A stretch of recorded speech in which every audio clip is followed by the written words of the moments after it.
My left hand wouldn't stop throbbing, a deep, rhythmic ache that felt less like pain and more like a countdown.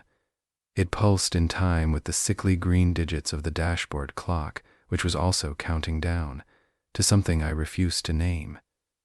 The silence outside was wrong. It wasn't just quiet. It was a hollow, hungry void that had swallowed the highway whole. The air in the cab tasted of stale coffee and something metallic, sharp at the back of my throat. That's when the story my Lola used to tell started looping in my head, the one about the woman in white who hitches a ride from this very stretch of road.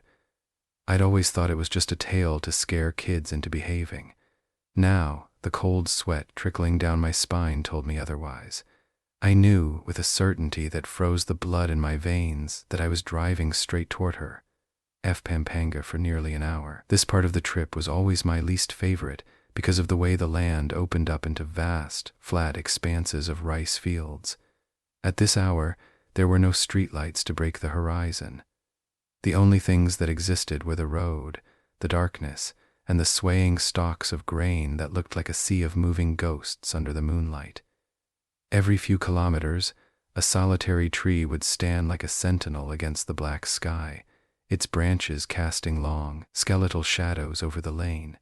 I was tired enough that my eyes burned, yet I felt alert in a way that only comes from exhaustion. It was a strange tension where the body wants to sleep, but the mind stays sharp enough to navigate the obstacles of the night. I hummed a low tune under my breath to keep myself awake, the sound vibrating in my chest.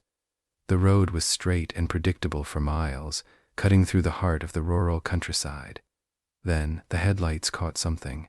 About 200 yards ahead, a figure stood by the edge of the road, where the asphalt met the tall grass of the field. I gripped the wheel tighter.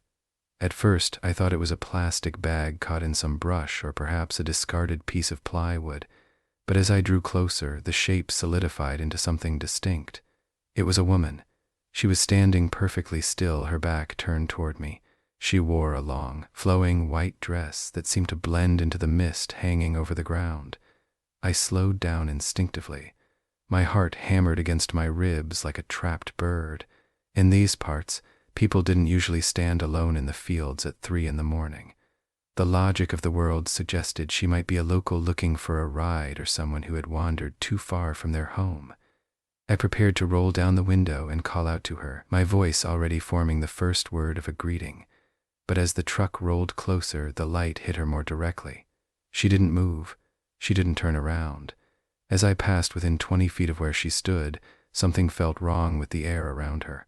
It wasn't just that she was there, it was the way she seemed to occupy a different space than the rest of the world. The silence of the field suddenly felt heavy, as if the grass had stopped moving and the wind had ceased entirely. I blinked, my eyes stinging from the dust. I glanced at her again, but in that split second of a blink, the space where she stood was empty. I braked hard, the tires chirping against the pavement. I looked left, then right. There was nothing. No woman in white, no movement in the grass, just the endless expanse of the fields and the low hum of my own breathing. My heart kept its frantic pace for several seconds before it began to slow. I told myself it was an optical illusion, a trick played by the tired eyes of a man who had been awake too long. The way the moonlight hit the fog could create shapes that weren't there. I took a deep breath and accelerated slightly to make up for my lost ground. I focused on the road ahead, trying to steady my nerves. I told myself I was just tired and that my imagination was playing tricks on me. I needed to get home to Rosita. She would be asleep by now, her breathing steady in our small bedroom, and just needed to finish this drive. I drove for exactly 1 kilometer. The road remained straight, the fields remained vast and silent. I felt a wave of relief wash over me, a sense that the hallucination was over. I had passed the point where she stood and she was gone. I began to relax my grip on the wheel. Then the headlights caught another shape. This one wasn't by the side of the road. She was standing directly in the center of the lane. I didn't have time to process what I was seeing. The white dress was even brighter now, a stark contrast against the black asphalt. She was facing me this time, though her features were blurred and indistinct under the glare of my high beams.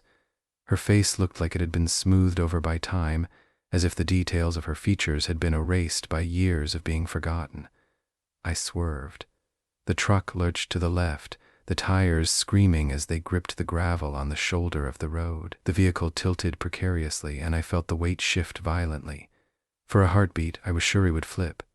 My heart leaped into my throat, and a strangled cry escaped my lips. I slammed on the brakes until the vehicle ground to a halt in the dirt at the edge of the field. I sat there for a long time, my hands shaking so violently that I couldn't let go of the wheel. The silence returned, but it was different now. It felt hostile. I waited, eyes wide, watching the spot where she had been standing. There was nothing. No woman, no clothes, no sign that anything had moved. I sat in the idling car for 5 minutes before I found the courage to turn the key and move again. I drove much faster than I had intended, my mind racing with thoughts of what he had seen. It wasn't a hallucination. He had seen her twice. The distance between the two sightings was exactly 1 kilometer. When I finally turned into our driveway, the moon was higher in the sky, casting a pale silver glow over the house. I didn't stop to check the tires or look at the gate. I jumped out of the truck and ran toward the front door, my legs feeling heavy like lead weights. I burst inside, the smell of floor wax and laundry detergent hitting me like a physical weight.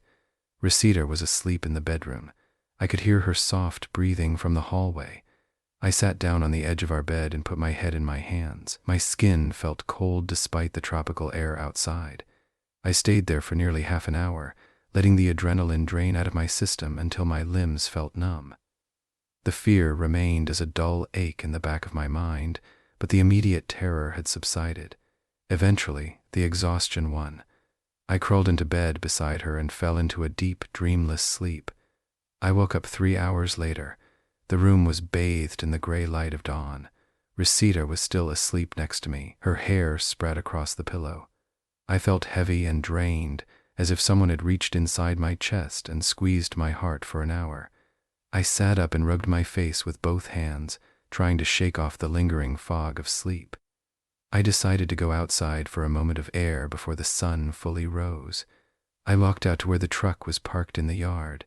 The morning mist was rolling over the grass, and the world was quiet once again. I needed to get some water from my flask before I could even think about making breakfast. I climbed into the driver's seat and sat in the silence of the cabin. It was still, but as I turned my head toward the passenger side, something caught the light. There was a mark on the rear passenger window. At first glance, it looked like a smudge of dirt from the road, perhaps kicked up by a stone or caught in the mud during my frantic swerve at the edge of the field. But as I moved closer to the glass, the shape became clear.